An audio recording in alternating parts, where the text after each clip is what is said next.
You said not. Oh, I'm sorry.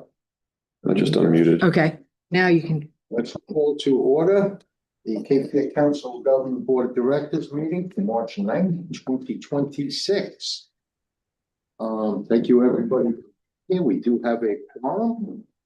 So, before we even start, just to let you know, I'm gonna try to move this along kind of quickly today. Simply because I have to be out of here at exactly noon. I have a 1 o'clock appointment, a phone appointment with the Social Security Administration. Because you're not allowed in this building. Would have been so much easier if you could just go, brought everything and walked in. And I made this appointment in December. So if I miss it, I probably won't get back until July. Wow. So if you'll all rise, I'll lead us in an invitation. And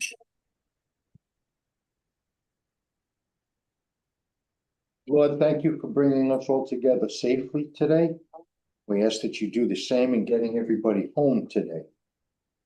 Please guide us, direct us, and make sure that we make the proper decisions for our region, and that whatever we do is in the best interest of all the citizens of our 4 counties. We ask this in your most holy and precious name. Amen.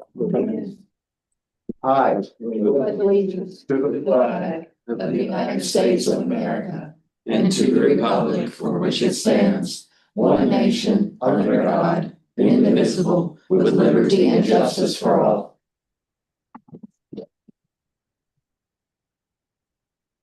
Okay, we all have the agenda in front of you, and it was emailed to you. Are there any amendments to the agenda? No motion to approve. Brenda and Siri. Any discussion? All those in favor, please signify by saying aye. Aye. Any opposed? Thank you. I need Mary and Steph, join the party.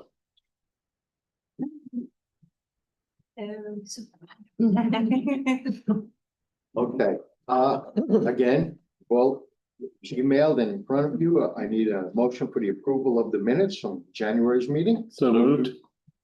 Second. I got Lynn and Laverne. Any discussion?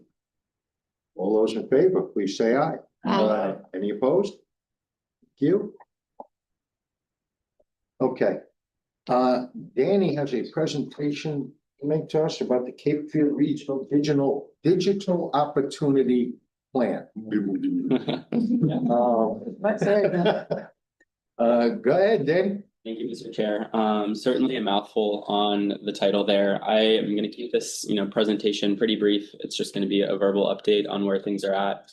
And kind of as we move forward in the planning process and bringing this before the board, maybe we'll have some visuals moving forward. But as it goes today, I'm just going to give you an update on kind of the regional effort that's been ongoing that the CFCOG has plugged into to some degree, but has taken under some more efforts in the last few months compared to where we were before. But I guess in 2020, the state, especially through the Institute of Emerging Issues at NC State, identified digital opportunities, digital inclusion, kind of that digital divide space, which is kind of the access and availability of internet and the ability to use that as a need throughout the state, something that needed to be addressed. I think the COVID-19 pandemic really showed us that, the digital divide is not just age and digital being able to use skills and things like that, but also having access to telehealth and banking services and things that you don't necessarily think of as, typically online services prior to the pandemic. But after the pandemic, we really opened up kind of a new digital world. The state undertook the initiative to make sure that all 100 counties across the state have some form of a digital opportunity, digital inclusion plan, just to make sure that there's some collaboration going on in that space and thinking through the implementation activities there. I'm going to define what digital inclusion or digital opportunity is, just so that you have that as a reference point. But what it refers to is ensuring that individuals and communities have connectivity, devices, and the skills and support necessary to participate in a digital economy. In 2023-24, NC State through IEI, reached out to the COG in efforts to make a regional digital opportunity plan for the Cape Fear region. While some COGs have taken that on in-house, The CFCOG just didn't have the capacity to do that at the time. So a team at NC State undertook that planning effort. What that looked like was convening regional leaders. There's a steering committee of about 30 people that have participated over the course of 2 years to just think through, what is the digital reality in the region? There have been listening sessions with community members, independent surveys, one-on-one conversations, just listening through, what's going on, what do you need? What are the experiences with, broadband? What's the experience with digital skills, scams that are going on online? And so some common threads that were identified there is lack of adequate access. So that's, affordability, but also access to join high-speed broadband. Outreach challenges from some of the community partners and reaching out to the people that might need, digital skills training and things of that sort. Relevance, people understanding whether or not they actually need to be connected to high-speed broadband. Lack of options, so that's, skills in classes, but also access to devices and things of that sort. But also safety concerns, especially among some older adults and related to scams, but also thinking through kind of some of the weather events that go on and access to kind of information in those important times. So they've identified, 5 goal areas where they're hoping to see some sort of implementation, and that, relates to access, affordability, devices, digital skills, and safety. So the team has put together a plan that they've drafted. It's kind of in the final stages of putting all the final touches there. And so once we've completed that, I hope to bring it back before the board to maybe consider, adopting that plan and giving it some legs so that, local communities and community partners can use that as a tool when applying for grants or thinking through kind of some strategic planning efforts to make sure that broadband and internet access is a key community priority, just because we're in a pretty digital space now where a reliance on internet is pretty important. But where we plug in right now is, the state has given, $7,500 to the COG for each county in the region to implement some local level project just to materialize and realize some of the goals that we've identified there. So in the course of the last 2 to 3 months, I've been working with a community partner that the steering committee identified, and I'll just name those organizations for you today. In Brunswick County, that's the Brunswick County Literacy Council. So they're doing some outreach and programming efforts to expand their work there. In Columbus County, we're working with Men and Women United for Youth and Families. So they're working with Opportunity Youth to increase some digital devices and digital skills related to workforce there. In New Hanover County, it's the Cape Fear Literacy Council. They really just needed some extra funds to do some outreach. And in Pender County, it's the Shackleford Community Outreach Agency. So plugging into some of their workforce, readiness and skills in that space there. But moving forward, hopefully in May, I'll be able to come back before you and give you an update on the final plan and what that looks like. And by then we'll have some implementation going on in the region. But I'd be happy to answer any questions if anyone has any. I just had a comment. A separate effort we've been having around cybersecurity for residents. So if there's any dovetailing that we can do there, we did one for businesses, we did one for seniors. And then we have another one coming up next month at the Senior Center at Carolina Beach. But what we are finding is the cybersecurity space is advancing way faster than the older generations can adapt. I mean, with AI, and it's been amazing to see them and the questions they have. So anyway, I'm just throwing that out there. If there's any, in terms of that education piece, I think the Carolina Beach Police Department said we lose between $600,000 and $1 million a year from our residents getting scammed, not the town, the residents themselves. Yeah. That's how big of a problem it is. So we're only 7,000 people losing almost $1 million a year. Wow. And that's just the ones that are reported. So if it helps at all, give credibility to what you're doing, it's a serious problem. Yeah. We deal with the same, I have such a huge senior population in Brunswick County. 64% of my population is over 60. My sheriff's office has like 4 detectives. It's all they do. We have a department for that. Yeah. And this has been done by volunteers. It's not a organized thing as much as the town's just facilitating it. Yeah. Yeah, thank you, Mr. Chair. I will just add to the piece about whether we need it or not. I'm not sure if that was on there. It's clear that it's like a utility. I think everyone needs internet access now. I don't think there is any way that we can get around that, honestly. Everything is moving towards digital, even though sometimes we wish it wasn't. I feel like analog, we should go back to some of that. because that's the safest way. But to your point about scams, the sheriff's department's always putting out notices. Attorney General's doing the same. Yeah, anything you can do to help with, especially, well, access for sure, the safety piece and outreach. I'm on board with that. So Yeah. looking forward to your report in May. Absolutely. And I think, all of those points raise a good, related effort that, the planning process is going on now, but, the plan is only as good as the people, making an effort to continue to see it through. A lot of the, people that have been involved in the planning process are community organizations. While, we've been involved from the regional government side, and there are some municipalities and county individuals involved in the plan, there are a lot of, nonprofit organizations that are working with senior citizens and, different populations throughout the community. So needs to be a concerted effort to continue convening these folks. And I think, should we do that, there are efforts to kind of continue that conversation and see it through to a kind of a different level moving forward into the future. Comment, Mr. Chair. Sure. So when I was at school board, that, to your point about COVID, I think the efforts to get students connected was huge. And I think the schools did a good job, as a lot of money was spent, but there's a lot of COVID money that was out there too. Yeah. I don't know if you're doing any studying on that side of it, the student population, even the college student population. I don't know. I'm just throwing it out there because I think they're pretty well connected now. I think New Hanover is a 1-to-1 district now. Yeah. But I don't know about the connectivity part. Maybe, I mean, if you need connections with the school district, whatever, I don't know. Yeah, I think the team from NC State did a pretty good job of data collection on the front end, and I know that they were plugged into New Hanover County schools, and there's some surveys that have gone out that they've continued to tie into state level metrics and things of that sort. But definitely important to kind of continue that connection and make sure that we're using updated information moving forward.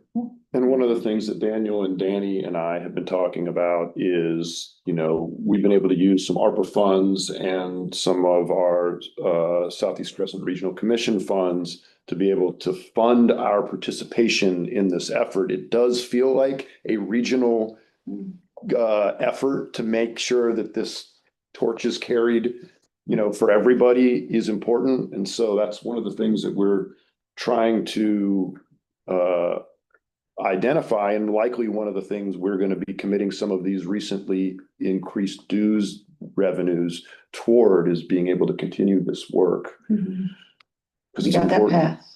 If any of you are like me, my passwords for everything these days are longer than my social yeah. security number. Oh, 9, 10, 11 character passwords now. I got 12. Got to. In Whiteville, I mean, we have, when you say access in the city limits of Whiteville, we have adequate access providers for these people, but the challenge is affordability. Mhm. And they give them these deals to sign up for $29, $39, $49 a month for 6 months, 90 days or whatever. And they start creeping up, and well, you know it. Yes, they do. $120. Yeah. We still got areas in Columbus County that got I internet. was gonna think about. Well, yeah, the whole county, but even if you have access to the internet, there are a lot of people that can't afford it. Yeah. And those are the people that don't have it. We got, like I said, internet and cell phone service. You laugh at me, but back where I go to church at, we have to fight. We have to get in that one position Oh, my goodness. just to hold it, and Stand on one leg, put your other on. and we laugh at it, but seriously, it's not that. You go 5 miles, 2 miles down the road, and you got a good service. But that's something else I'm gonna try to get involved with a little bit more, trying to get more internet, and that end can't forget, so. Absolutely. In the plan. Yeah. Sorry to interrupt you. The plan, definitely, there are areas where we've identified overlap, but there's certainly kind of been an effort to identify what the, county level needs are. And so the most recent listening session that they held was in Columbus County in January. And so there's a report that'll be attached at the end that kind of gives a good synopsis of some community input that was held. They held it at the cooperative extension one evening after work. And there were 10 to 11 people that were able to sit in, and it's definitely nice to hear kind of the community level input as opposed to kind of the high level things that are going on. So know that some of those, ground level things are being noted inside the plan. And You'll be hearing from them. Yeah, moving on. Fuquay Varina Innovation Transfer Letter of Opposition. I'm sure we all know exactly what this. So I know a lot of, we as a board and a lot of your individual communities have adopted resolutions in opposition to the Fuquay-Varina interbasin transfer. So, about a month ago, the COG hosted a regional managers meeting in Ocean Isle Beach.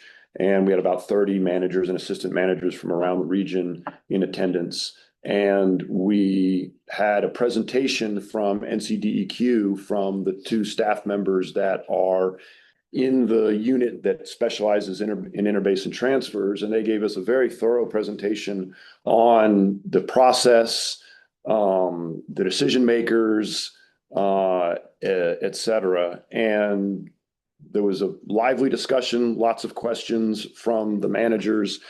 And we came out of it with a much better understanding than we had started with. And so following up on that effort, we also had a conversation at the Lower Cape Fear River Program meeting, which is the program that does the water quality testing for comprehensively with UNCW for all the dischargers, all the industry, all the utilities along the lower part of the Cape Fear River. And it was talked about there as well. It seems pretty universally something that people are in opposition to. And through that conversation as well, it's just sort of seemed like that a regional effort to oppose this thing, not just like the resolutions were valuable, but they were pretty high level. What we were hoping to do and planning to do is a more detailed letter that really focuses in on the criteria that the statutes establish for the Environmental Management Committee to use in this current process right now, which is to authorize or approve the environmental impact study that Fuquay-Varina submitted. We're working with Cape Fear Public Utility Authority, Brunswick County Utilities, UNCW, a number of other community partners to draft a letter to the Emergency Management Commission that we are hoping to have 30 or 40 communities in this region all sign on to this one letter. Rather than individual resolutions, it was determined that we thought that the best course of action was a single letter with 30 or 40 signatures on it. We met last week about it. The letter is not yet drafted. The public comments closed at the end of this month. And so we are on a very, very short timeline to get this letter drafted. It's going to be a multi-page letter with pretty detailed information about the criteria that they need to approve this, the information they need to be able to approve this impact study and the reasons why we think they should not approve this impact study, or why they should send it back for more work, really. In particular, talking about some of the alternatives that they identified in the study, et cetera. So what we are hoping to do is pull the board and see, are you willing to sign on to a letter that is not yet drafted, knowing that it will be in opposition to the interbasin transfer and it will be focusing on those criteria that the Environmental Management Commission needs to use in order to approve this next phase of the process. It's going to focus primarily on water quality and water quantity concerns and how those were inadequately addressed in the environmental impact statement. I do not like asking boards to approve something that is not yet drafted, and we're going to be having to ask almost all of the communities to do that because most boards are meeting tomorrow. It's sort of the nature of the timeline. And so I want to open it up to discussion and see if how you guys feel about authorizing Mike to sign the letter, or me, depending on, whatever, but to sign the letter on behalf of the board, knowing that the letter has not yet been drafted. What are your thoughts? And number one, I think we both need to sign that one. Fair enough. Any questions? I have a question. Go ahead. Thank you. Let's get it done. So this letter, and you're hoping all the organizations sign on to it, just so it's like a united kind of front letter. Yeah. And the timeline is the issue. Is it something that all the local boards need to pass? Or like, do I need to take this to agenda review and ask them to put it on next week's agenda? So I sent it to all of the clerks and all of the managers Okay. for all 30-something communities that have already adopted resolutions in opposition. So I sent it to Chris, Kudre, Okay. and Kim, When- and I think I copied Tim, your intergovernmental affairs guy, I'll ask. who was invited but couldn't attend the meeting we had last week.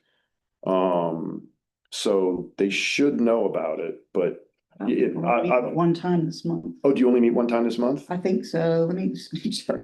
I was assuming most counties would meet twice a month and that there was a chance, at least a good chance, that we would have a draft Yeah, we only. for the second meeting. Oh, well then, yeah, it's more important than I I thought. can talk to you afterwards about that. Okay. Um, What about as this board? Does this board? Is there any opposition to it? no. I don't think so.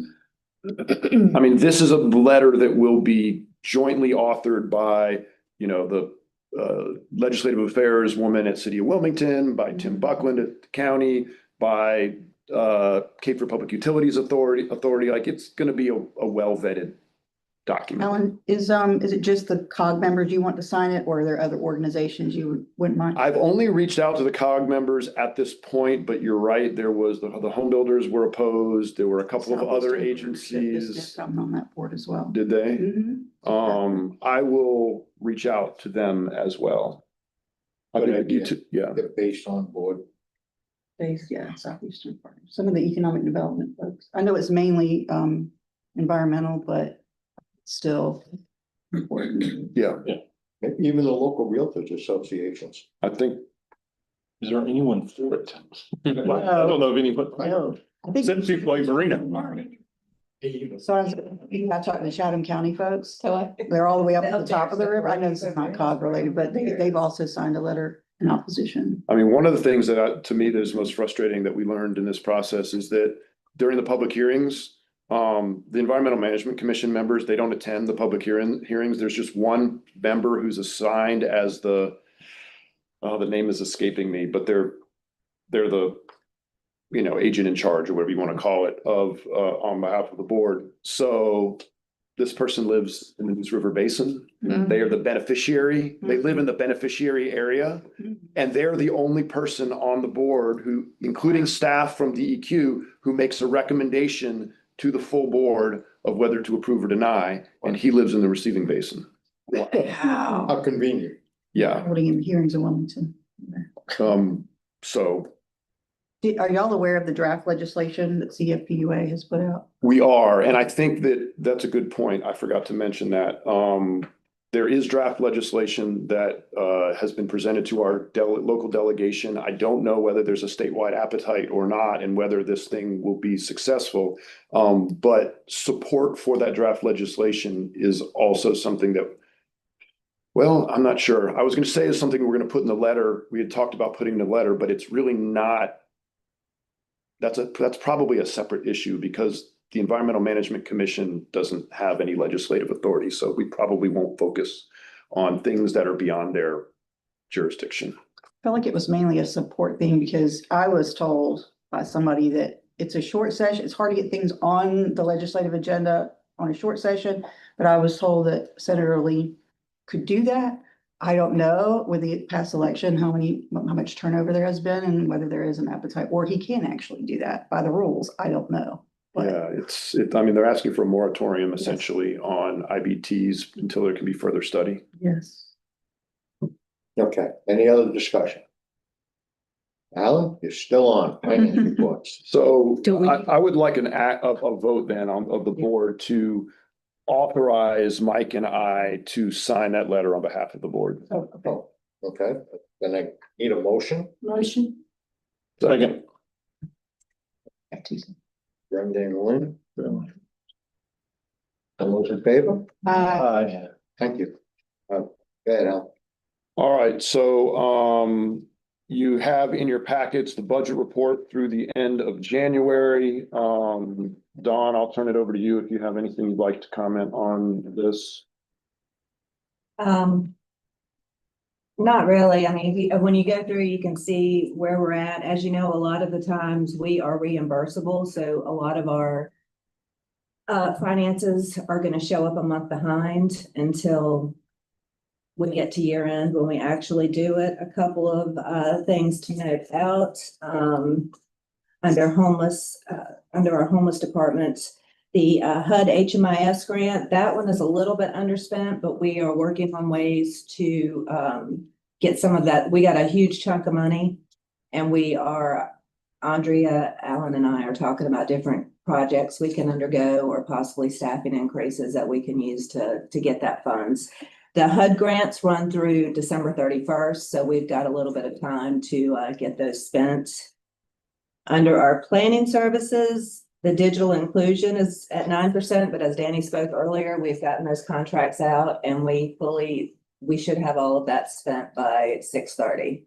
Because I know I've signed a couple of contracts and we've got a couple more coming through, so that one should be fully utilized by year end.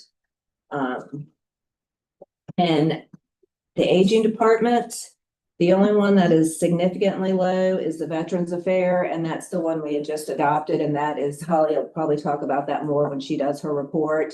But that's a referral basis, so it's not something we actively go out and do. We have to get referrals from Veterans Affairs. In the WIOA program, we're moving right along. I'm sure Brian will address the where we've taken in adult dislocated worker and in-house due to the contract. We had some Procurement. yeah, I didn't want to say failed procurement, but we basically had failed procurement and we had to take those in-house. So he'll give you an update on those and why the spending's low in there. Other than that, I mean, we're just there's not a whole lot going on. Are you talking about the RFP and your report? Okay, well then, that's not something we're gonna discuss.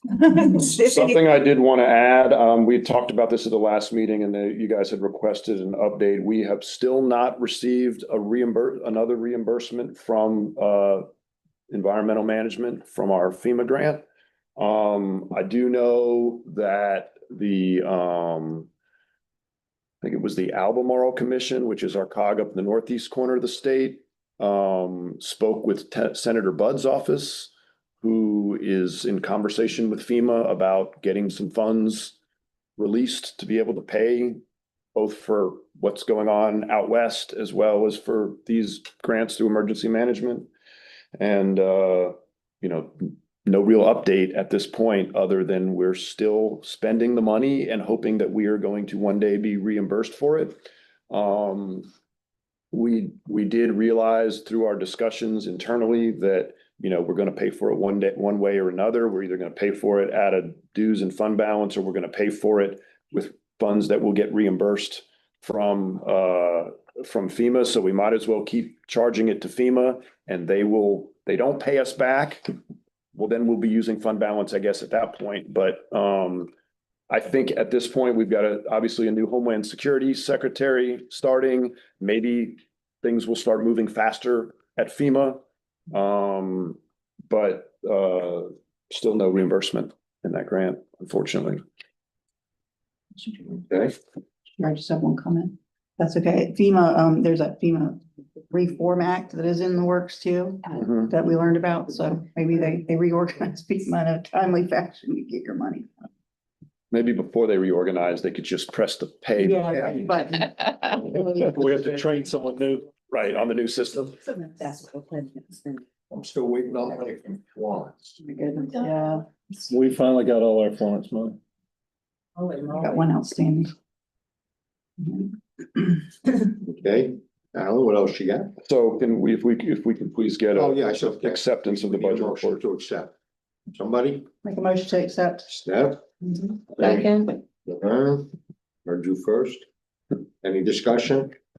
All those in favor, please say aye. Aye. You. All right. Budget ordinance amendment? Also in your packets is budget ordinance amendment number 3. It's a pretty small one. Gosh, I wrote it down and now I've forgotten already. Yeah, Dawn, remind me, the $66,000 of additional funds for local government services was It's the DEQ and in conjunction with Carolina Beach. right. So we got a grant through DEQ on behalf of Carolina Beach to do some stormwater work. Almost all of those funds are pass-through funds to Carolina Beach for that work. We'll be doing some administration and keeping a little bit of that money in-house. And then the extra $110,760 in aging was. It is for our inset program. It is part of the home delivered meals and that is covered by the USDA. We are not, it's not like our other DAS money where we get a allotment every year and that's what we have to spend. It's based upon the usage and how much they are allowed. We get reimbursed for it so that some of the counties are, especially Brunswick and New Hanover, are spending a little bit more than what we originally budgeted. But it's all reimbursable from USDA. There's not really a limit per se of a dollar amount. I think it's more of a person. You don't get a budget, you just get a reimbursement for different, how many meals are. You get 8 Provided. cents per meal. And so if the counties provide more meals than we had anticipated, then they will be reimbursed additional funds, which flows through us. So we're just increasing that budget to reflect the additional anticipated reimbursements. Understood. You had something to add? No, I was just listening because your attention was this way, so I was just trying to see a pace. I said, this ends, okay, let's see. Alan, I think on the budget ordinance on this, I think we renamed this body from executive committee, right? Oh, yes. So therefore, we did. should say We board of did. directors. Yes, thank you. So in that, So used to it. yeah, we updated in a lot of places, but that is, so also in the third whereas. I'll go through and find a place. Sorry about that. We just didn't do the change a couple weeks, like last week, so. And then the very last bit of section 2. I have a question about the Brunswick and New Hanover, more meals were needed than anticipated. Do you think that's because the need is growing or the people are growing or both or? Sure. So a lot of different reasons. In New Hanover County, they do an incept only home delivered meals, meaning the county pays for the meals, but they're still eligible to get the 80 cent per bill from the USDA. So that increased it a ton. They just started that last year and just had a few last year and this year they have ramped that up. And in Brunswick County, they don't have a waiting list for home delivered meals. The commissioners decided that wasn't going to happen. So they have increased their home delivered meals also quite a bit. Oh, nice, okay, good. Great. 500 people a month move into my county and Gonna keep coming. probably 489 of them are seniors. So, So thank you for asking. Yeah, it's important, it's budget season, you know. But it's great the USDA gives us 80 cent a meal. I mean, that helps reduce the cost that we have to spend for those meals. Yeah, definitely. It's awesome. Yes. At the poverty level. okay. We're done with that budget ordinance amendment. You got So we need a motion, and if you would, please, a motion with the amendment or the change from executive committee to board of directors. I think it's at least 3 times in the document. You wanna make that? So I'll make a motion for approval. 2 separate motions. Is it? I don't think- No, one No, is just with Approval with making an changes. approval with the change of in the language. This- Okay. Okay, somebody want to mix that Fixing motion? the text. I'm making a motion to approve budget ordinance amendment number 3 as presented with the change from executive committee to board of directors as it appears. Okay, and you second? Yes, yes, sir. Any further discussion? All those in favor, please say aye. Thank you. Okay. You're just on a roll here, Alan. Amendment. Better grab a bottle of water, keep your throat warm. Amendment to position classification and pay plan. So I've got a minor amendment for you guys for the position classification and pay plan. So first of all, as Don said, we've got this extra HMIS money, or this great bulk of HMIS money in our homeless services program. One of the ways we plan on spending it is by taking one of our part-time homeless systems assistants and making her full-time temporarily while we have these funds. And so the first change is on that first line of the pay plan.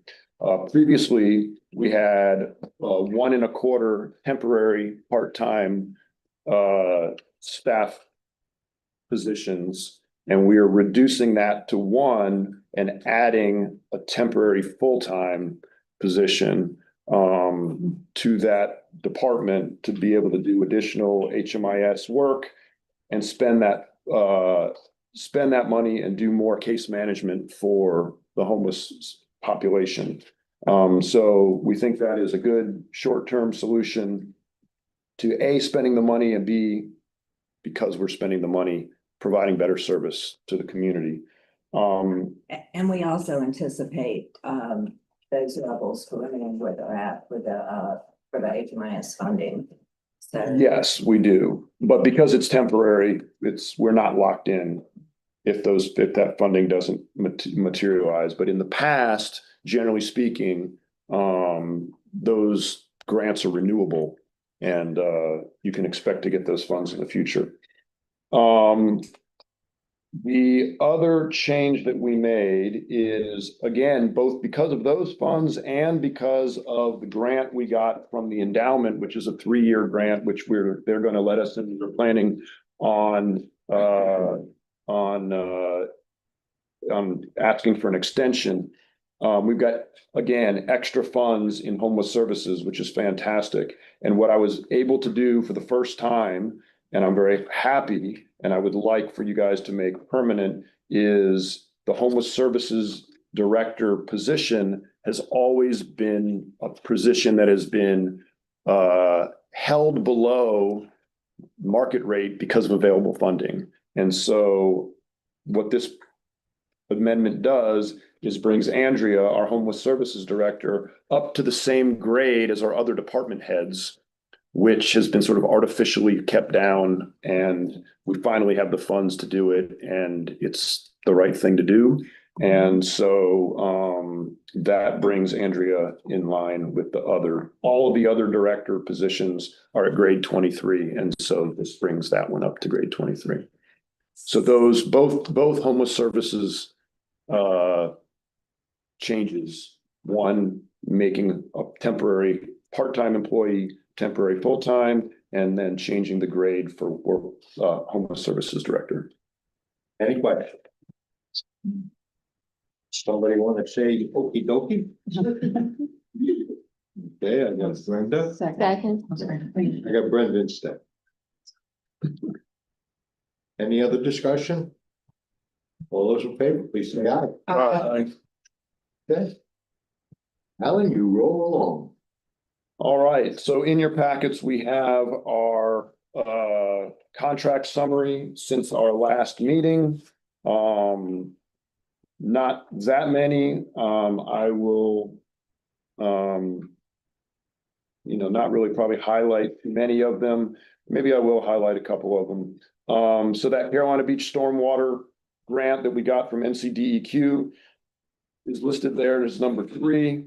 I do want to highlight that first one that Daniel has entered a contract with the town of Calabash to help them with floodplain management, which is fantastic. It really is. And Daniel is remote today. He's at a conference. I think he's in Morehead City. But he'll be able to give his department summary. But I really do believe that things are starting to pay off big time for local government services in the new direction that we're taking it. I also will bring to your attention those 2 workforce development contracts. Brian will be mentioning that in his update, but those contracts are part of that. So I just wanted you to know that before Brian his update. A couple other things that I wanted to talk about. So first of all, our Workforce Development Director update.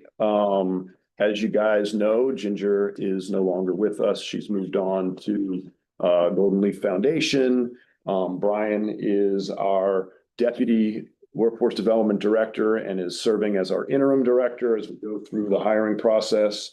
I have full confidence that Brian is going to be able to lead us through this transition, no problem. But we are going through a process, and so we'll update you on that as it progresses.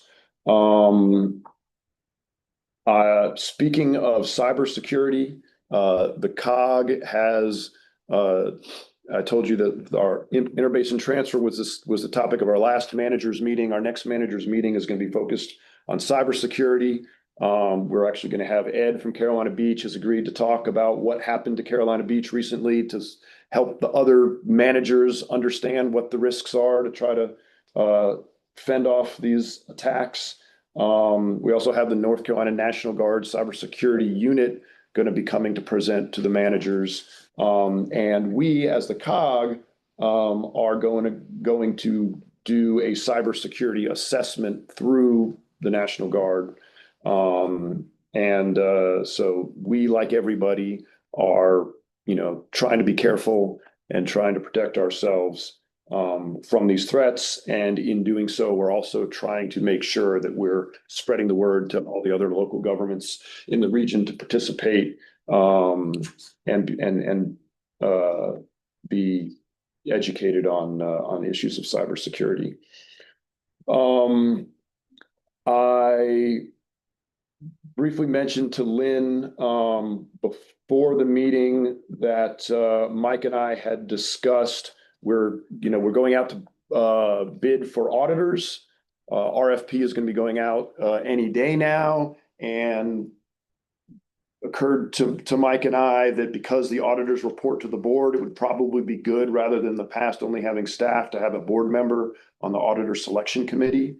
As our secretary treasurer, who technically has no treasurer duties, we thought maybe we would reach out to Lynn and see if he would be willing to be the board member representative on the audit selection committee. And he said that he would.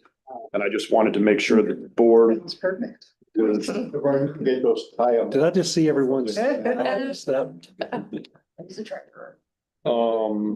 Seems to make sense. And also Mike and I were talking about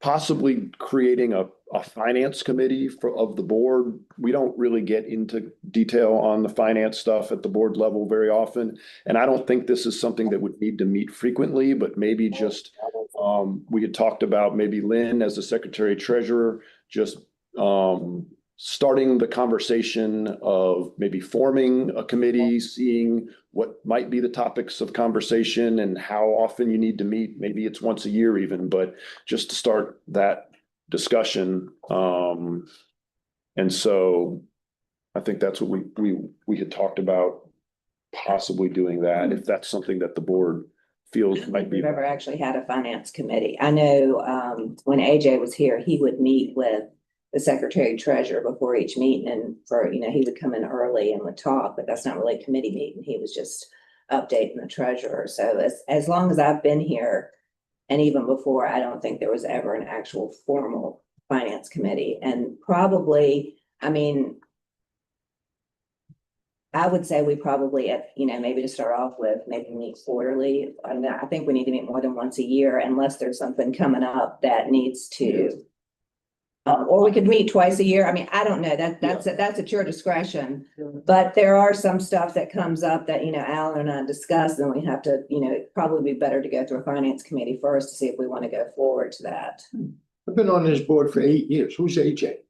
Oh, he was here before me. He was here before the one before me. And he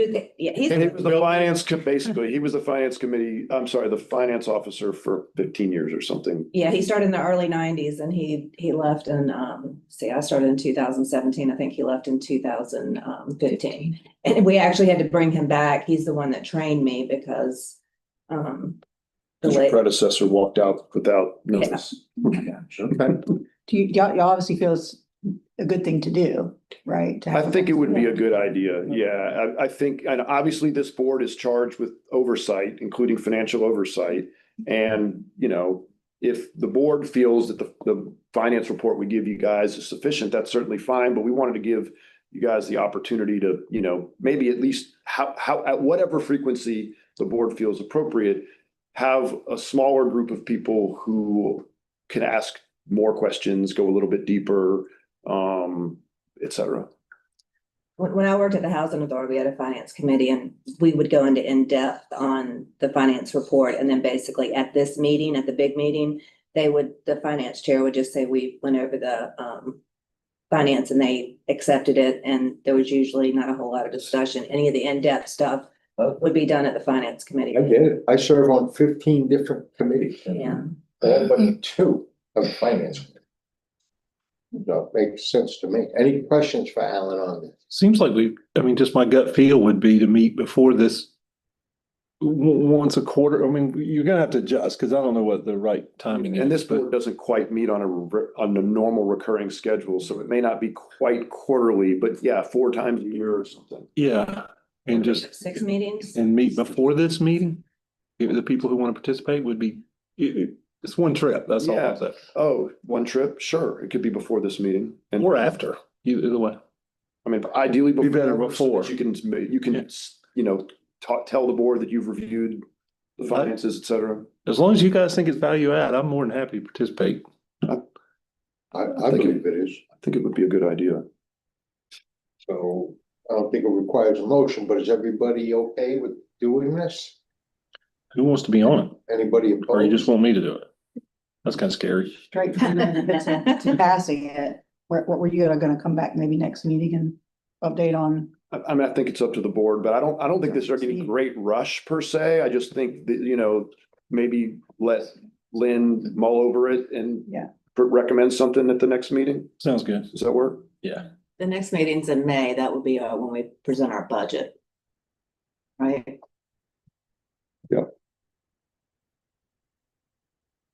Everybody good with that? Yeah, so maybe you get through that, right? Go ahead and get the budget piece done, and then the finance committee. Yeah, well, let me think through it. Yeah. We'll come with something. In particular, maybe the finance committee could meet after we present the budget to the board for the first time and sort of go over it a little deeper. Yeah, yeah. Before adoption. Okay. I don't know what else you got. The last thing I have is, I have asked Danny in our office to, start looking at possibly revising our logo and branding. We have had this same logo for a very long time. It's a little bit dated. And I had Danny do a little bit of work, and I wanted him to present some of that work to you guys and see what you thought and what you think of our current logo, what you think about some of these other alternatives. And if you think we should move forward or leave it alone, or let Danny do it, or hire a professional, or what? Go ahead, Danny. Well, thank you. Getting to talk in front of you 2 times today has been splendid. I think it's my first time presenting, so I appreciate it. But since I joined the COG as an LFNC fellow in August of 2024, it has been kind of a pickup project, thinking through, you know, how are we presenting ourselves to the public via our logo, and, you know, the multiple places that, you know, branding shows up in some of the work that we do. So just as kind of an overview of where we're at right now, we've kind of coalesced behind a certain color for this. It has shifted throughout the years and been different versions of indigo and blue. But right now, the primary logo is kind of this horizontal full name, Cape Fear Council of Governments. But then there are a few different kind of secondary components to that associated, you know, with the, you know, lighthouse and sailboat tied in there, but different uses there. So the primary colors here are this navy, white, and black. And the font kind of exists in a variety of formats there. Yeah, we don't actually know what font it is in the Yes. main logo. We can't find that font, so we can't duplicate it. Back somewhere. Cool AJ. It's on a floppy disk somewhere. I know who did it. I could reach out if I need to. Just to point out some of the conversations that we've had surrounding this logo is just the inaccessible, inconsistent font, which we were just mentioning. That kind of longer logo is just pretty asymmetrical and, you know, makes it difficult to use in some spaces. The lighthouse doesn't really have an in-region connection. It's not. That is not a lighthouse in the COG region. Yeah. We don't have any, I think that if anything, the stripes like that is the Bodie Island Lighthouse. And, you know, and I'm not sure about the sailboat either. There's really not a sailing capital of North Carolina. Additionally, just the limited Like color paper. palette there. And compared to some of the peer cogs and, you know, municipalities and counties in our region, it's just a more dated look, you know, maybe not as professional as we would hope to portray with the level of service that we're providing in the region. Over the course of the kind of time span that we've been working on it, here are some of just the elements that we've worked on and drafts that we've hit through. Trying to tie in that lighthouse piece and identifying us as kind of like a guiding light has been some of the conversation there, and just shepherding work throughout the communities. We're trying to use that navy that we had worked on for the primary logo. The 2025 coaster was using that kind of in regional map frame there. And then most recently at the annual meeting, we used that bottom kind of circular design on the coffee mugs. We'll go back 1 second. Yeah. Well, you know what? I don't know. No, I'm not going to say it. But over the course of maybe last 2 months, we had kind of rediscovered this logo that had been put together for the bicycle plan through the RPO, and just felt like it hit on some of the components that we were conversing about repeatedly and identifying, you know, that more in-region lighthouse. And so this is something that's already being used within the organization to some degree, regionally connected, similar to earlier drafts, offers design opportunities with that image layover with the bike there. This is something that the RPO could use, but maybe tie back into the COG on a higher level, and it keeps that condensed symmetrical format with the circle. And it's something that's in use, right? So it's not coming out of left field. So where we're at right now, this is the most recent draft that I put together and got Alan's input on. So essentially, it's pretty similar if we go back to this, you know, bicycle plan draft. We're using the same shape. We've transferred over to a consistent font that we can access on our devices with that Roboto font there, and introduces just 2 more colors to the palette to have a little bit more, you know, designability there. But Flavor. would be interested in, you know, feedback. Is that What do you ball- like about it? Ballhead Lighthouse? Yes, that is the Bald Head Lighthouse. Which of course, Bald Head is a Yes. fear. Absolutely it is. Yeah. I have no problem plagiarizing from somebody else, taking elements. I plagiarize all the time. Well, and it's not just plagiarizing. I mean, it is a logo in use Yeah. for COG documents and, It's you know, accurate. it's just one document. Yeah. So it's, you know, it's almost like if this had already been our logo, then that bike plan logo would have been a riff on this. So I mean, my main question is like, A, do you like it? And B, do you like the direction? Do you think it's worth doing? And then are we close? Should we send it to somebody professional, or is this not even worth discussing? I'll start off. I can't, but today of all days, I didn't wear my COG lapel pin, which I always wear. I like this logo, but I would look to add something to the water, maybe a little teal into it to reflect the waves rather than, there we go. Yeah, this has never been my favorite lapel pin, not to mention how small it is. People gotta get up on it. What you got on there? Are you about it? I would like to, Dan, just maybe add something so the water looks more like water. Okay. Is that sort of like, Dan, if you go back a couple, that That upper left? Yeah, Something something more like like that, yeah. that in that, Right. Idea. More like water. Okay. Disagree. I think it's, I mean, first thoughts are it's very clean. It's very easy to read. It's, looks a lot better than the old one or the I agree. current one.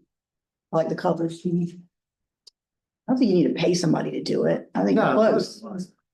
No, I think you're close. Pay someone, they're gonna use AI. We are You done it awesome. I think you did it. Yeah. you're already Yeah. paying someone to do it. Yeah. Graphic artist. Hey, I don't disagree. I just want to make sure, you know, if you guys hated it or something and thought we needed to bring in somebody else, I want to give you the opportunity, but I Yeah. think it's a step in the right direction. Maybe it's not all the way there. Yeah, I mean, but that's my background in education. This is very clean. It's clear, the font is great. And also, when you think about putting it on your letterhead, it doesn't take up as much space. I do think you could move on a little weight a little bit, but I don't think sometimes more is not always better. You know, sometimes less is better. Yeah. You don't have to have a lot of little, no, don't put no ducks up there, okay? But I like the three colors, because you got the Carolina blue skies, you got stop. Yeah, yeah. And so you kind of covered it. Yeah, I can tweak a little bit, but I think the overall design is very good. It's clean. I agree with everything she just said. Mhm. Said it way better than I could have said it. So we'll push forward, we'll keep tweaking it, but it's good to know we're not wasting our time and you guys think that we're moving. I'm gonna pay somebody, like that. But he doesn't get a pay raise for this. Yeah. Okay. I wanted the drafts, put a little seagull in. I mean, no ducks, of course. I know. No sharks. Yeah, I'm not. Yeah, I absolutely. mean, the county, Doing a great job. we did ours a couple of years ago, 'cause that looked like a toxic waste site. It was awful, from 1972. You're right, it was awful. All right, well, we'll keep working on it. We'll bring something back to you, but at least we know we're not spinning our wheels. No. I have to say, when it was time to do mugs for the annual meeting, I almost said, let's not do anything, because I can't imagine, I'm so over our logo by now. I don't want to put it on anything. So I'm glad you guys feel like a refresh is a good idea. Okay. That's all I have. Right. I have one question for Alan before he gets off. Yes. Yes, hi, this is Sheila Gray, the City of Northwest. Alan mentioned about the cybersecurity assessment. Will Yes. that be accessible to municipalities as well, that information, or will you share that? I when will you- I will absolutely share it. And in fact, what I'll do after this meeting is I'll just forward you the information. I don't, because you guys don't have a manager, we don't invite you guys to the manager meetings. But I will share with you the information so that you can reach out to the National Guard cybersecurity unit and you can just sign up for an assessment yourself. We had ours done by the National Guard and they did a phenomenal job. We do not release our cybersecurity assessment to the public for obvious reasons, because it has all the holes in it. But I would, that doesn't mean we won't sit down and talk to you about it if we can be helpful. It's not, Cybersecurity presented to the clerks a couple of years ago too. yeah. So, Okay, I sounds would great. highly encourage it. Yeah, I'll forward that to you.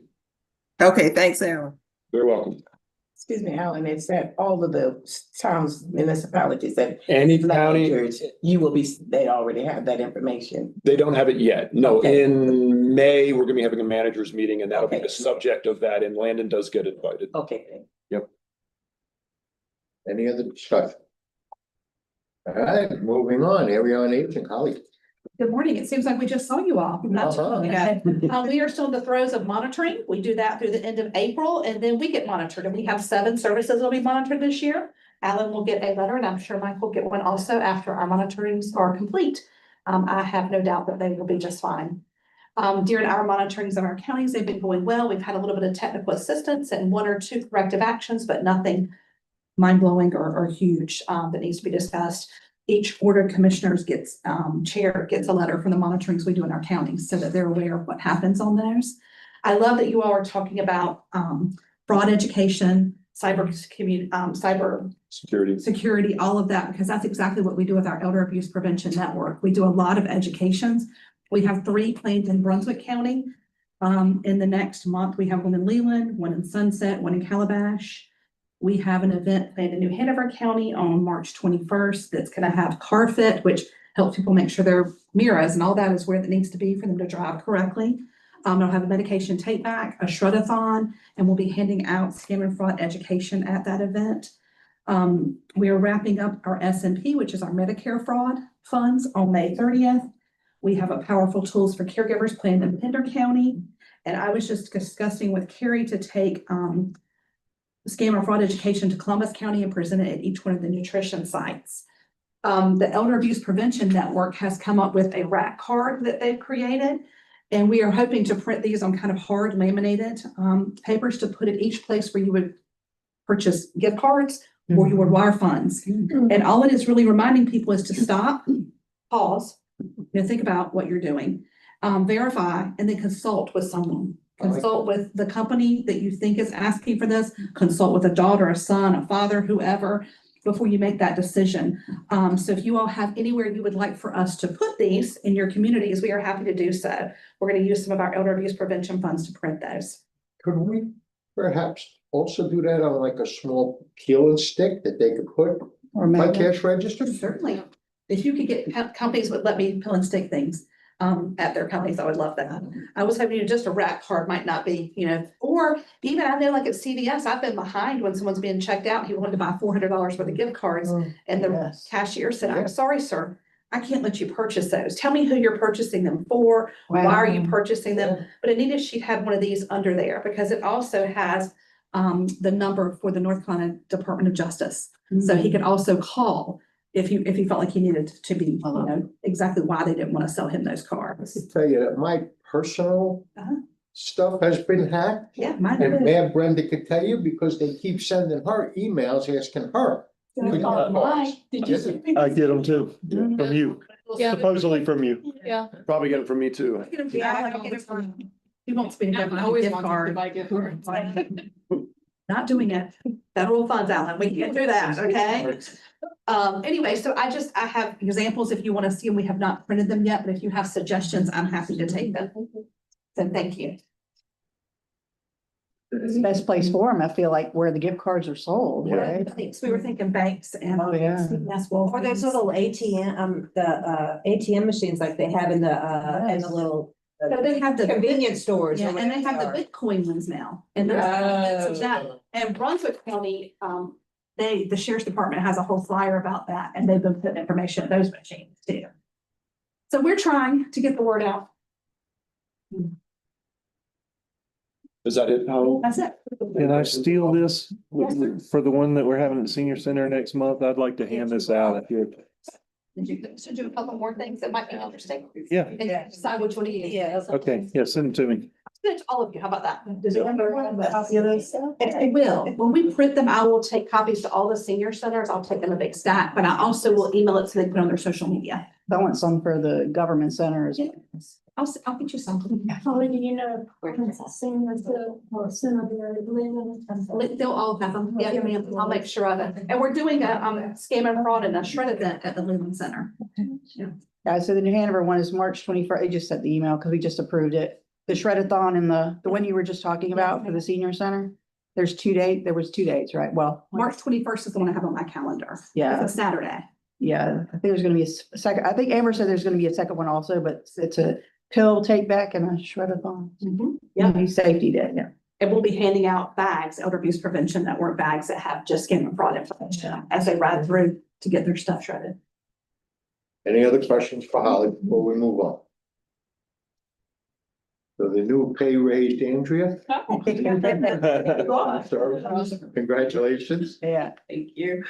I told Alan he's stuck with me regardless. So thank you. We are continuing to support our core functions for our COC. One of the things that we did conduct in the end of January, and people are already chomping at the bit to find out about, is our point in time count. That's our kind of annual census of sheltered and unsheltered folks. We have an idea of preliminary numbers. It always feels weird to people that in March, we still can't give exact, but there's a lot of data to clean up, a lot of quality things that have to happen. It does look like we'll have maybe a very slight increase from last year, but last year was a pretty significant decrease from the year before. So we're still a little better than we were in 2024. We think the increase was because we happened to have a warming shelter open and it was a lot easier to find folks. We didn't have to go through all of that. And then we also had a really big uptick from Pender County, and they have really been honing in their efforts on collaboration. So we'll see kind of how that all plays out. But as soon as we have official numbers, we'll certainly provide them. And we are working on the county breakdown because we know that's important to folks. We also were able to submit our system performance measures and some quick highlights. We still continue to have a less than 4% return to homelessness. So anyone in our system that's in a shelter, transitional housing, street outreach, once they're exited to shelter, we have less than 4% that return to homelessness within a year. And so it's a pretty great number compared to nationally. I think it was at like 8 to 10. So we're keeping that. Once our folks are engaged with service providers, they do a really great job of making sure they're stable, their budgeting is happening, and that they're able to maintain that housing. Our first time homelessness that we've talked a lot about, that was up to 86% last year, is down to about 76%. We're hoping that reflects increased attention to prevention, increased funding towards prevention, and some of the efforts that have been happening across the region, but we'll continue to monitor that. It is still pretty high. And then we have a 95% retention in our permanent support housing. So folks are staying housed, they're getting housed.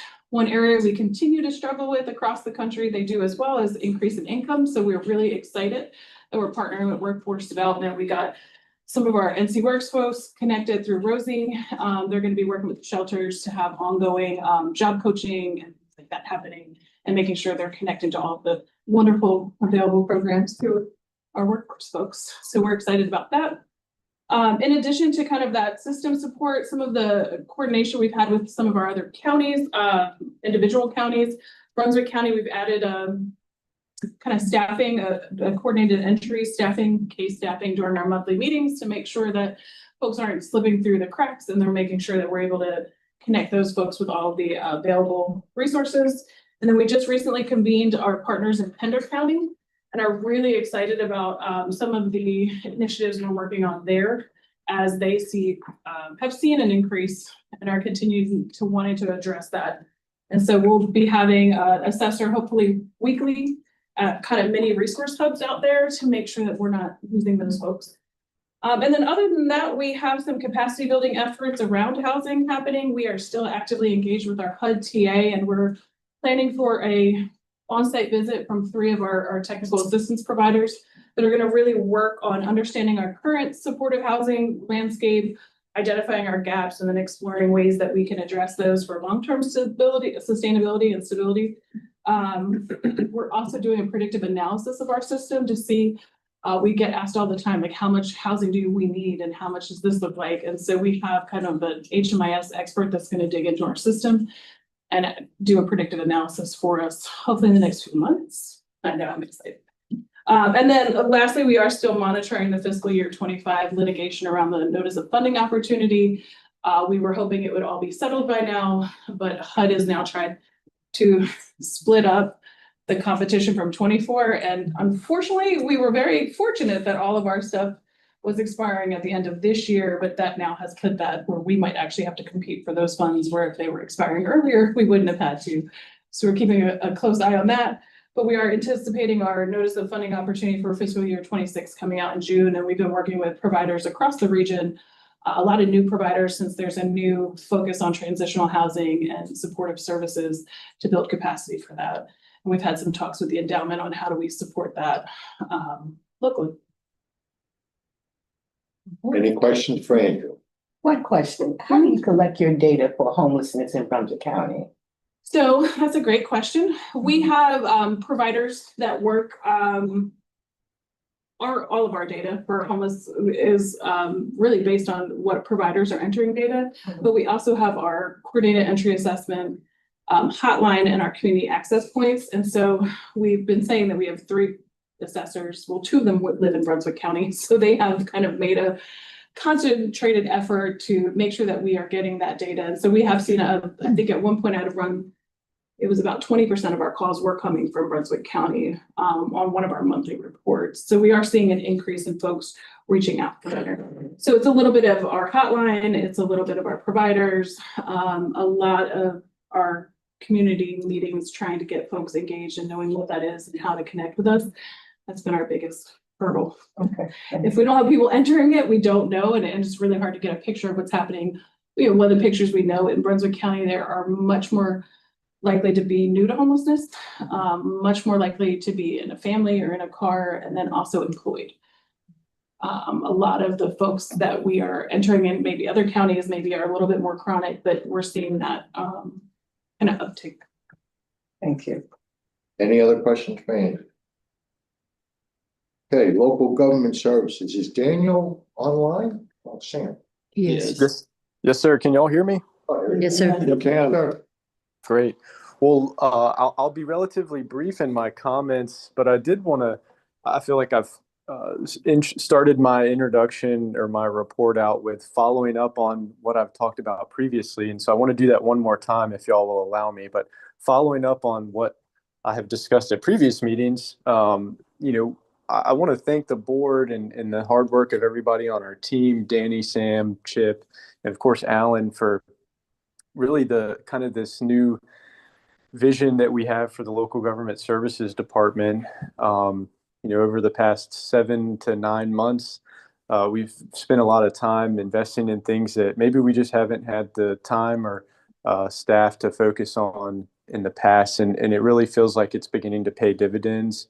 So we're landing projects that we, haven't been involved in the past, and organizations are reaching out to us, wanting to engage with us in projects. And so it feels like we have a lot of momentum, and we're really excited about that. So just want to thank everybody on the team and thank the board for giving us this opportunity to pursue that.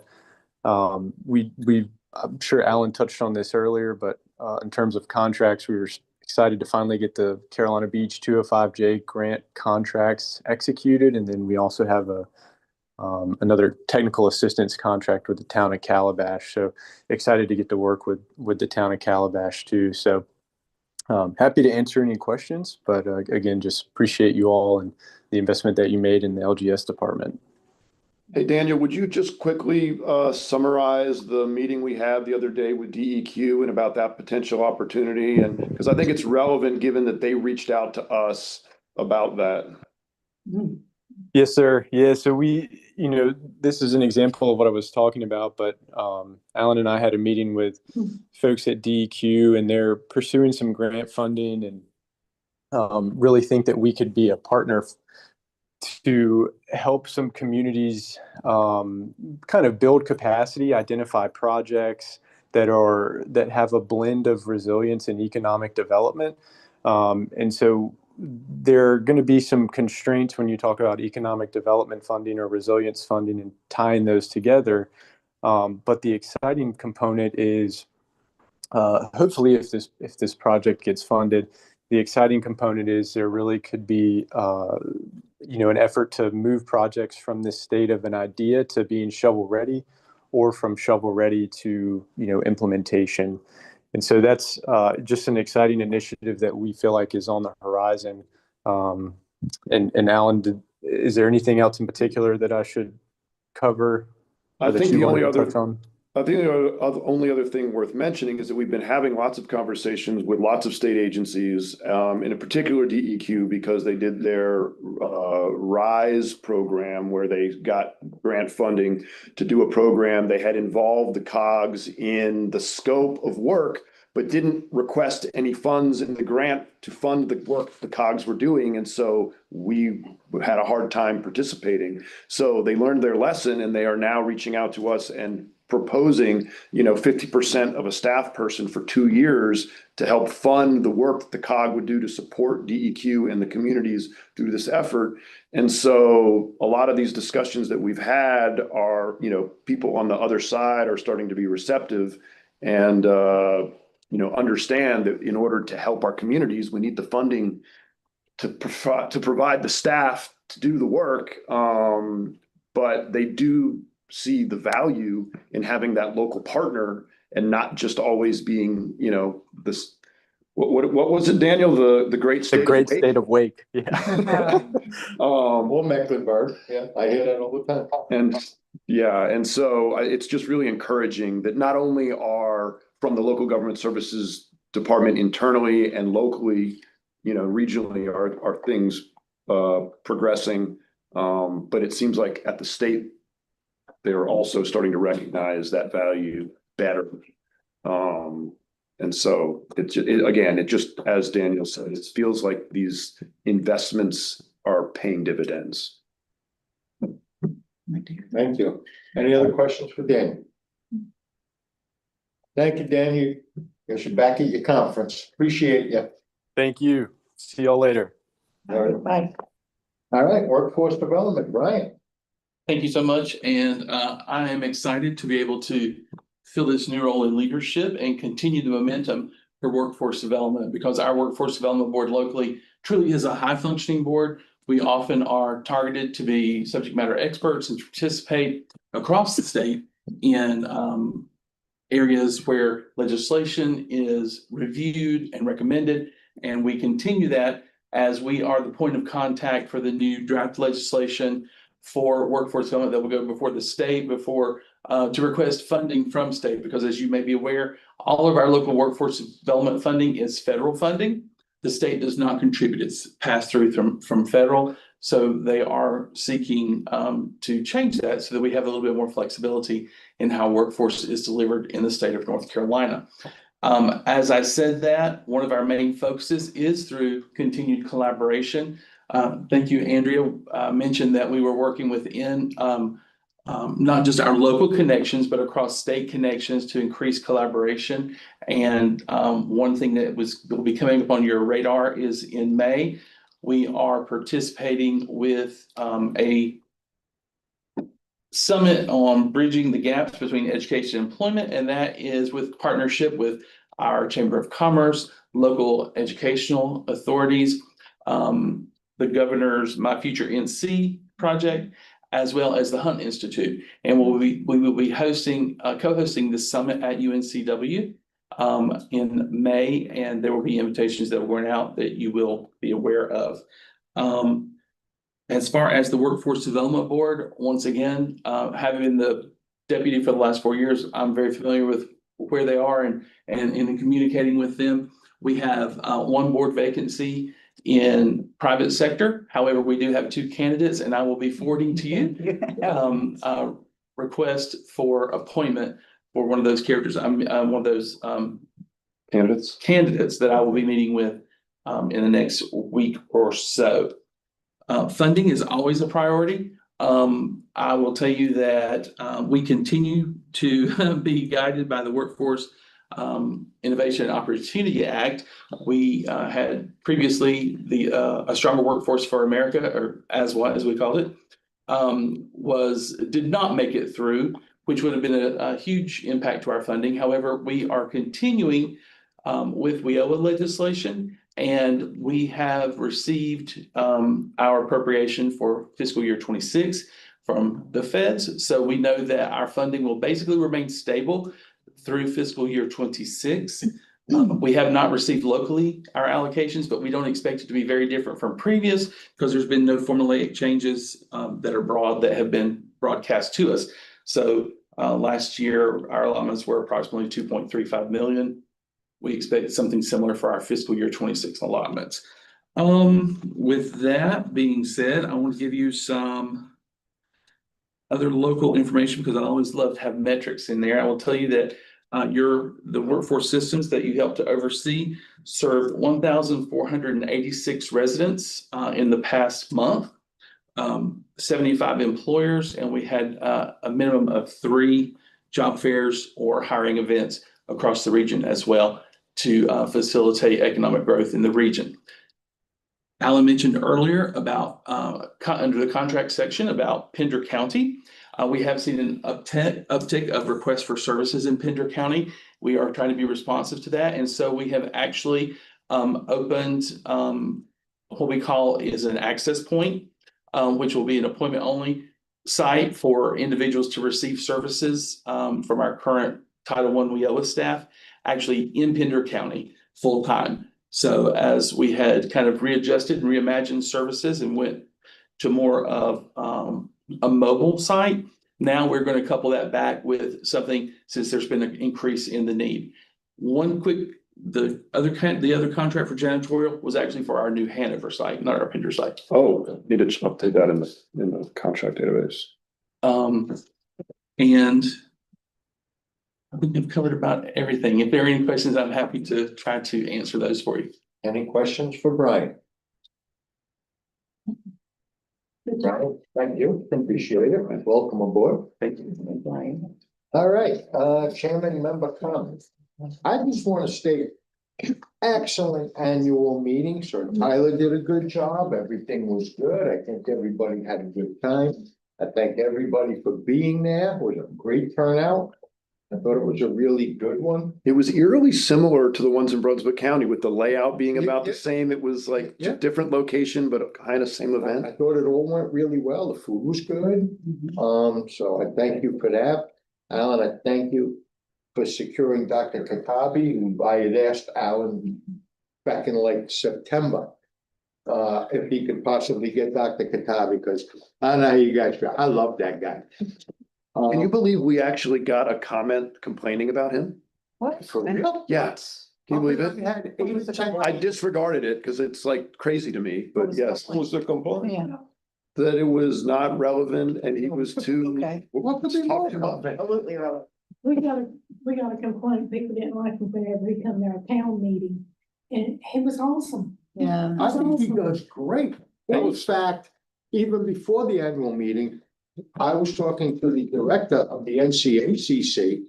And I was kind of bragging that we got Dr. Katabi speaking, and he said, "Oh, it's been a couple of years since we've had him. He is now on our agenda for our annual conference in August." He has agreed. I love it. I was Does our state of the I was town. back in college, I would have loved to have him for. Right? Yeah, for sure. I mean, he keeps it light. He's very relevant. Got a great But sense of he humor. keeps it light. He Yeah. knows how to keep your And attention. he adjusts he does our state of the town the last 2 years and everyone loves him. I know. Isn't it crazy that we got a negative comment? Yeah. You know, it's very crazy. Always gotta have one. I mean, There's always one. You're always right. Is his presentation, is that shareable or? Yes. Yes. He's all over He LinkedIn. will give it to you. I could send that. Yeah. One of the things he's done for us that's maybe for some of the smaller communities is explaining to locals what is happening so when he does ours, he spent more time on the migration issue. Because a lot of the older, not meaning age, but been around longer, people in the coastal communities feel somewhat overrun, but they don't understand what is going on globally. He does a good job of explaining that in a way they can understand. Affected my elections last week, I'll tell you that. Yeah. Real quick, does everybody want a copy of that presentation? or go show it? Yes. please. Yeah, better. Did everybody take a copy of his printout that he had left on the I stand? didn't get. Oh, I didn't see that. I don't know, I could send those too. I think this our table didn't get. Well, he didn't hand them out. Oh, He he just left them on the stage. He said, if anybody wants. I don't think anybody grabbed them. I did, I grabbed Yeah, I it. didn't know we should. Okay. Can I just let you guys know the reason that Councilmember Shakima Clinton Quintana, thank you, that's a tongue for me, is not here. She also serves on the Cape Fear Water Sewer and Authority Committee. So 10 o'clock meetings are a conflict for her. Thank you for bringing it up. Alan, you want to address that? So, as many of you will remember, for years we met at 11 because Charlie Rivenbark was on our board and was on the Lower Cape Fear Water and Sewer Authority Board, and there was a conflict, and he was frequently late to our meetings, but if we started at 11, he would usually get here towards the beginning of the meeting. And then when Charlie was no longer on the board, rather than work through lunch, we decided we would move the meeting up to 10 o'clock. Obviously, just recently in December on our board agenda, we adopted an annual meeting calendar for this next year. Meetings are at 10.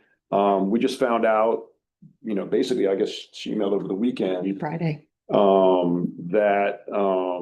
That she's on that board. And of course, we spent a lot of time actively working with the city of Wilmington to get them a representative. And just this, couple weeks ago at the annual meeting, she was appointed or elected by the members to be our at-large rep. So I think they meet every month. We don't meet every month, but it seems like she's going to have a conflict. She said she would be here. She would try to be here. Sam texted me, said she's still, because she's a secretary. So it's unavoidable for her. What time does So, that meeting start? 9. so I don't know what it is that we should do. We do have an attendance policy. I mean, these would be excused absences, but she also doesn't provide a lot of value if she's not here. I don't know if we want to adjust our meeting time to try to accommodate her. I just, but it's an issue. I don't know if it's how big of a problem it is, but it's not certainly ideal. Certainly, I think most of us are happy that the meetings went to 10. I know that Brenda in particular, because there've been times she's had to leave, because she has council meetings. I'm not really looking to change the time, but I will put it to the board. I call Billy, get Billy to change. I Or mean, get another rep from the city. Right. That's what. That doesn't have a conflict, yeah. Somebody that can make the meeting. It's important. Yeah, they are important. I think it's important that the city be here and, Most definitely. as we have discussed on many occasions, and, I don't know if this is a recent appointment for her to Lower Cape Fear, and she didn't know of the conflict before. The Um, board clerk. It had I to do be, think- but you just gotta do it. yeah, I mean, I do think that when we sent out the notice to everybody about interest, it did list our board meeting. So I'm not sure what we should do about it, but it seems like it is likely that she will not be at the great bulk of our meetings. Let me, to the board of directors. Is anybody looking to go back to an 11 o'clock meeting? And before you say anything, understand that means staff has to work through lunch. We used to provide lunch after the meetings, which adds an expense again that we're no longer doing. Does anybody have any desire to go back to an 11 o'clock meeting? And for the record, it's 11:30 and she's still not here. Right? Right. And we had this problem with Charlie when, Yeah. you know. So the thought is keep our meetings at 10 o'clock, correct? Anybody opposed? Okay, so then we have to approach the city of Wilmington and say, figure it out. I think what the bylaws or the attendance policy says, and I don't think we've gotten there yet because she'll have, these are excused absences. She doesn't have unexcused absences, but I do think once the absences start to build up, Yeah. I believe it's the chair's responsibility to reach out to the community and, but you can do it, you can direct me to do it or what have you, but, it will be at some point, I think that even with, excused absences, there's a limit to the number of excused absences and consecutive excused absences before the attendance policy, creates a vacancy. Yeah, you and I could figure out which one of us calls the mayor. Well, the way to approach it would be that they're the largest community or municipality in the area, in the district, And and we want them. we want to represent it, and they're not gonna be represented. Well, and I do know that there were 2 other new council members at the annual meeting. Maybe they know a little bit more about us now and would be more interested in participating. I don't know. I don't know if with Wilmington, if it's a council decision or if it's the mayor's appointment. They have an appointments committee. I think it's a mayor appointment. I think, I'm not Because- certain. I feel like they have an appointments committee also. For board. Or somebody made a remark one time that the mayor was changing. That's what they think. That's right, I do remember that, you're right. He did it at the MPN meetings. Well, I can do calls as well. I know JC calls and see if there's any interest, because we need somebody from Wilmington. They need to be here. I mean, and it's obviously, I think Shakima's been providing a, valuable role, but she can't do that if she's not here. Right. So it's obviously not anything personal. I just felt bad before when we reached out to them and said, we'd love for David Joyner to be on our board, but he's not available for the Right. meetings. And so would you replace him? I hate to do it again, but it does feel like we They need gotta something. figure it out. I mean, I think maybe Stephanie, the best course of action would be, if you don't mind, reach out to those other 2 new members and see if they have any interest and if they have availability, because I think it would certainly work better if we know we have an alternative. And if it's something that somebody would like or be willing to do before we reach out. It's very organized. Is it? I don't think so. Sam just texted and said the meeting just ended. Well, we're almost. And we're done, so it's, And even if we were meeting at 11, she wouldn't have been. right, she wouldn't have made it. Right. Let's see, something, so vegetarian. Okay, We'll work. does anybody have any other comments before we ask to get out of here? I thank you all for making this an expedient meeting, because I got to go. Now you get to sit in the parking lot and call the guy inside the building. You go. Okay, no, you have no idea. The paperwork I have to provide, how they're gonna verify it over the phone? I have to give them copies of my driver's license, passport, birth certificate, marriage certificate. Not a good digging for that. It's one place for survivor benefits for my wife. It's the amount of stuff they need, and I mean, well, some of the stuff, because I had to make sure. Driver's license, social security card, like they don't have it. Like W-2, bank deposit information, birth certificates, passports, I mean, it's And you gotta provide that all by phone. by phone. So we had a lady at our cybersecurity workshop, 83 years old. Her husband passed away. And she's having to deal with she was telling us of how computer savvy you have to be. On your phone, you're taking pictures of IDs and sending them to them, and it's like Secure. crazy. It's nuts. I won't send a They're the photo of my federal driver's government, I license. guess if anybody could figure this out, Don't make sense. but it's nuts, and you're not allowed in that building at all. And we teach them to not give your information to anybody. Right. They're difficult. Well, come to Whiteville, you can get in the Whiteville building. No, you can't. You can. Oh, because I asked that exact question. Well, there's Well, always can I go to 12 or Columbus 15 County then if I can't get into There's this one? always 12 or 15 cars out there. I thought you could get there with an appointment. Oh, set up an appointment. It's a phone appointment. That's what I have at 1:00. Wow. Phone appointment. We'll see how this works out. Maybe you're supposed to park in the parking lot and they'll be on the phone and you'll be in the car and you can hold the device. Hold it up to the windshield. Yeah. All right, well, thank you, everybody. Somebody say, let's go home. Let's go home. There you go. April? We're adjourned. So thank you. We are adjourned. Thanks, everybody. So I do have a cybersecurity story if you want to hear it, so you guys were joking about gift cards. So what if Alan called you and said, I know we don't do gift cards, but this is different. Someone's gonna call you and ask for gift cards and you need to get them. And you said, okay, and then Mike called you. Would you get them? That's for me. And the reason is It's just. they are now taking your voice